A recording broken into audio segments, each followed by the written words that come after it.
This video is for lesson 2-1 about inductive reasoning. It's the first video for activity 2. Learning goals are to create conjectures by applying inductive reasoning and to recognize that inductive reasoning does have limits. The ability to recognize patterns is an important aspect of mathematics. But when is an observed pattern actually a real pattern that continues beyond just the observed cases? In this activity, let's explore some patterns and check to see if those patterns are true beyond the observed cases. Here's the definition of inductive reasoning. It's the process of observing data, recognizing patterns, and making a generalization. The generalization is called a conjecture. Here's an example problem.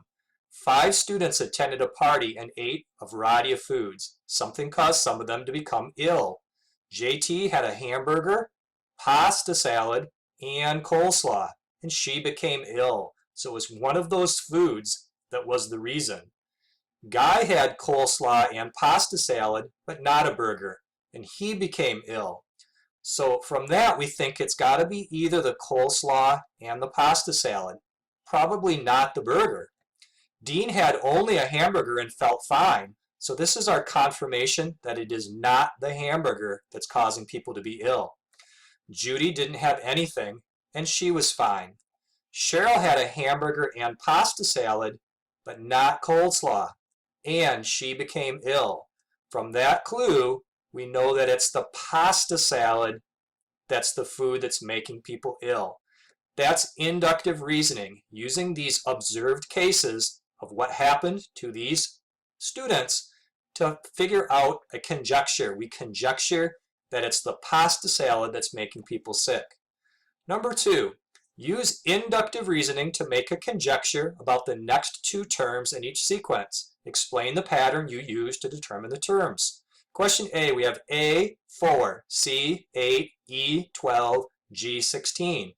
Pattern seems to involve switching between letters and numbers, and the next term after 16 has to be a letter. So let's look at the letters. It goes from A to C, then to E, then to G. It's skipping a letter each time.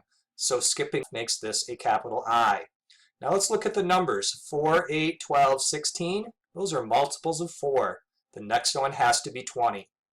This is inductive reasoning because we're using these observations, these observed cases, to make a prediction about what comes next. Question B, 3, 9, 27, 81, 243. These are powers of 3. You multiply by 3 to get the next number. That makes this 729 and the next one 2,187. Question C, 3, 8, 15, 24. These numbers are all 1 less than a perfect square. For instance, 3 is 4 minus 1. 8 is 9 minus 1. 15 is 16 minus 1. The 4, the 9, the 16, these are called perfect squares. 48 is 49 minus 1. 49 is a perfect square. It's 7 squared. So let's follow this pattern. 8 squared is 64. 64 minus 1 is 63. 9 squared is 81. 81 minus 1 is 80. Here's question D. We have 1, 1, 2, 3, 5, 8, 13. This is a pretty famous sequence of numbers called the Fibonacci sequence. If you add those together, that makes 2. And then 1 plus 2 makes the 3. 2 plus 3 makes the 5. 3 plus 5 is 8. 5 plus 8 is 13. 8 plus 13 is 21. And 13 plus 21 is 34. So adding the 2 prior numbers together to create the next term is the pattern. Number 3, use the 4 circles below. From each of the given points, draw all possible chords. These chords will form a number of non-overlapping regions in the interior of each circle. For each circle, count the number of regions and record the number in the table below. So here are these circles that it refers to, and it has 2 points on the outside connecting together with a chord creates 2 non-overlapping regions. In the second picture, when there are 3 points, if you connect them with chords, it creates 4 non-overlapping regions. In the case of 4 dots around the outside of the circle, it's possible to make 8 non-overlapping regions. And in the case of 5 dots and drawing all possible chords, counting them up, notice there are 16 non-overlapping regions. Those numbers are recorded in this table, 2, 4, 8, 16. Question 4, look for a pattern in the table above and describe that in words. It looks like each time another point is added, that the number of regions doubles. If you double 2, it makes 4. If you double 4, it makes 8. If you double 8, it makes 16. So I've written that out in black ink. Question B, use the pattern that you described to predict the number of non-overlapping regions that will be formed if you draw all possible segments connecting 6 points. So doubling the prior answer makes 32. We predict that there would be 32 regions created. Here are some check your understanding questions, so I'll pause the video to give you time to work on these. Here are solutions to the check your understanding questions. The diagram shows the first 3 figures in a pattern. Mario conjectures that the 4th figure will be the 3rd figure rotated 90 degrees clockwise. Is his conjecture reasonable, and explain? Yes, it is, because if you look at the pattern from each figure to the next figure, what's going on is that it is rotating 90 degrees, or a quarter turn, in the clockwise direction to create this, and then this rotates 90 degrees to create the 3rd one. Then if you rotate the 3rd one 90 degrees, or a quarter turn, it would create this figure here, which was what Mario conjectured. Number 6, Anya is training for a 10K race. The table below shows the distance she ran during the first 3 weeks of training. In the first week, 0.5 miles. Second week, 1.0 miles. Third week, 2.0 miles. Make a conjecture about the distance she'll run during the 4th week. I think she'll run 4 miles because the pattern that I think is happening is that it's being doubled each week. And if you double 2.0, that would create 4.0. How could we test this? We could wait until after Anna trains the 4th week and then ask her. Oops, not Anna, right? Anya was her name.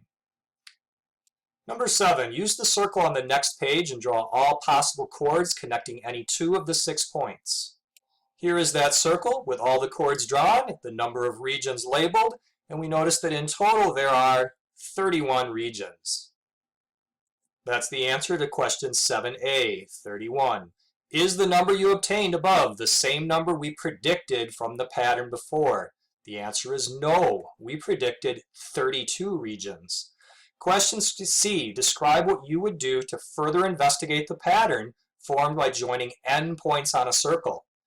We could try 7 points and then count up the regions, and then maybe even try 8 points and count up the regions, and see if with that additional information it helps us to get the correct pattern. Question D, try to find a new pattern for predicting the number of regions formed by chords joining points on the circle. Describe the pattern in algebraic terms or in words. So over here on the side, I've recreated the table that we had earlier. With 2 points, there were 2 regions. With 3 points, there were 4 regions. 4 points made 8, 5 points made 16. But 6 points really was 31, not 32. And if we took the time to draw a picture with 7 points, it would add up to 57 regions. 8 points is 99 regions. So how many regions would any general number of points create? Can we come up with an algebra formula? The way that I created this complicated formula is with a graphing calculator. I entered the first several rows of numbers as a list. And then I used the graphing calculator's ability to create a function to find the best fitting function for those points. And it happened to be a function that went to the 4th power. And so here is the algebra equation that the graphing calculator outputted. Here are some more check your understanding questions. I'll pause the video so that you can work on these. Here are solutions to the check your understanding questions. Number 8, Zach writes a conjecture that's true for the first few terms of a sequence. Is the conjecture true for all terms? The answer is no. The conjecture might not work for all terms. We had an example of that with the chords and the regions of the circle. Our conjecture worked up until 16 regions, and we predicted that the next answer would be 32, but it was only 31. Number 9, the table below represents the function f of x equals 2x plus 5.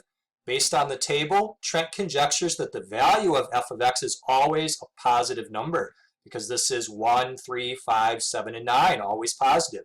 Is his conjecture true? And the answer is no, because f of negative 3 would turn out to be negative 1, and f of other negative numbers would also turn out to be negative.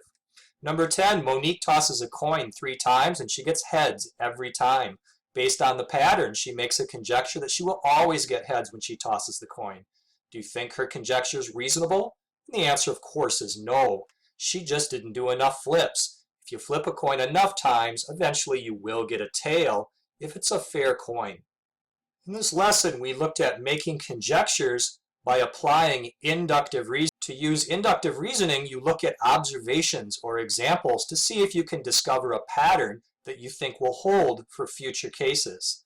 It's also important to recognize the limits of inductive reasoning. Because you're looking at examples, it's often not possible to consider all examples, and so inductive reasoning is not usually sufficient to know for sure that conjectures are true for all cases.